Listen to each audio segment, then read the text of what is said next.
after na natin mabit yung ating eggs, maglalagay tayo ng half teaspoon of cornstarch.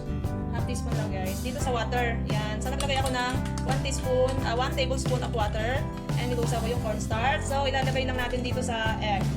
The reason why I put cornstarch guys is to make the egg fluffy. Kaya medyo may moisture ang ating egg kaya may water. Para hindi siya very dry. So we mix some of the green onion. Mix some of the green onion. Dito para mas maging malasa na yung ating egg. To make it more tastier. Okay? So we start na natin iluto. Na-prepare na natin ingredients. Oh, sorry guys. About sa marination ng ating shrimp, lagyan lang natin siya ng a pinch of salt. A little bit of salt. Just a pinch of salt and a pinch of white pepper as well. Kunti lang.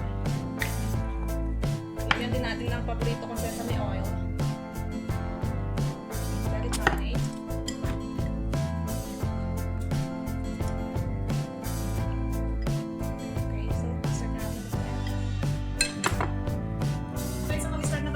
Make sure lang na mainit ang ating kawali. Make sure that our oil become hot before we pour in the shrimp. So we must fry the shrimp first, guys.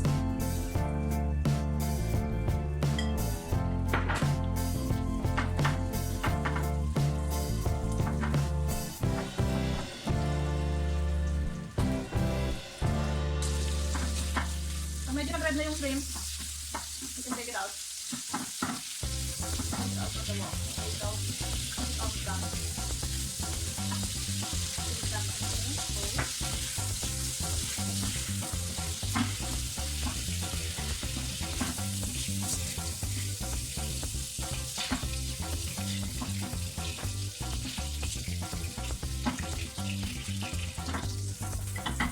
Now we pour in the eggs.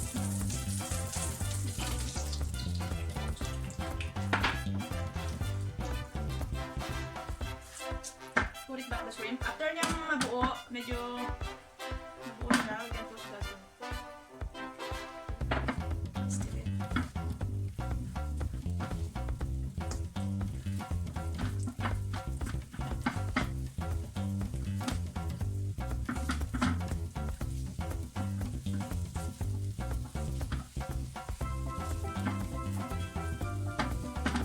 Now we add back some of the fresh green onion. We off the fire. Keep stirring. It's ready.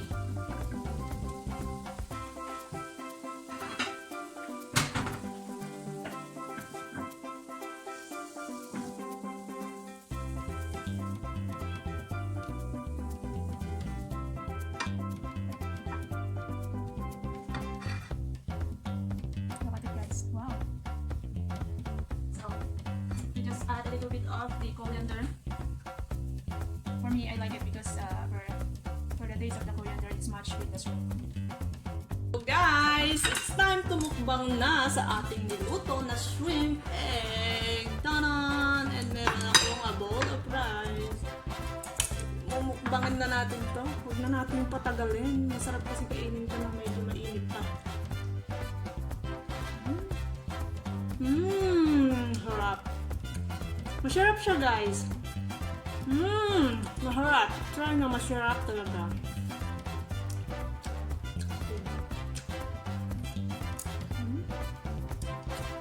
Hindi ko na kinain yung aking rice.